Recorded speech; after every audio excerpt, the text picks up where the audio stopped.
সুধী দর্শক, স্বাগত জানাই আমাদের আজকের ভিডিওতে। ৬০ গম্বুজ মসজিদ বাংলাদেশের বাগেরহাট জেলার দক্ষিণ পশ্চিমে অবস্থিত একটি প্রাচীন মসজিদ।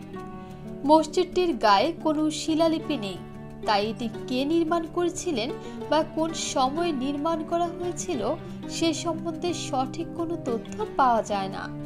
তবে মসজিদটির স্থাপত্য শৈলী দেখলে এটি যে পীর খান জাহান আলী নির্মাণ করেছিলেন তাতে কোনো সন্দেহ নেই।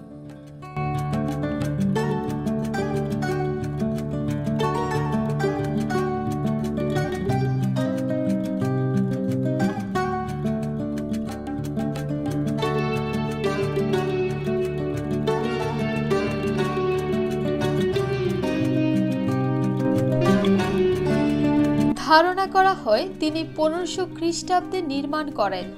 এই মসজিদটি বহু বছর ও বহু অর্থ খরচ করে নির্মাণ করা হয়েছিল। পাথরগুলো আনা হয়েছিল রাজমহল থেকে। এটি বাংলাদেশের 3টি ঐতিহ্যবাহী স্থানের মধ্যে একটি। বাগেরহাট শহরটিকে বিশ্ব ঐতিহ্যবাহী স্থানের মর্যাদা দেওয়া হয়েছে। 1985 খ্রিস্টাব্দে ইউনেস্কো এই সম্মান প্রদান করেন।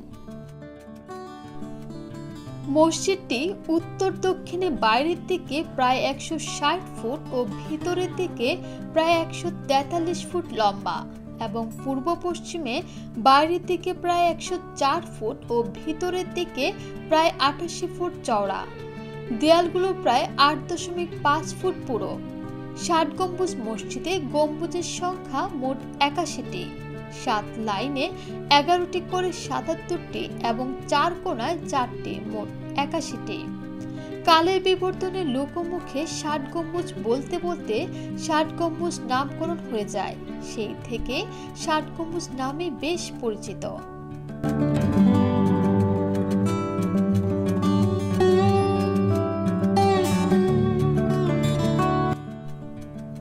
তো কেমন লাগলো আজকের ভিডিওটি জানাতে ভুলবেন না। ধন্যবাদ।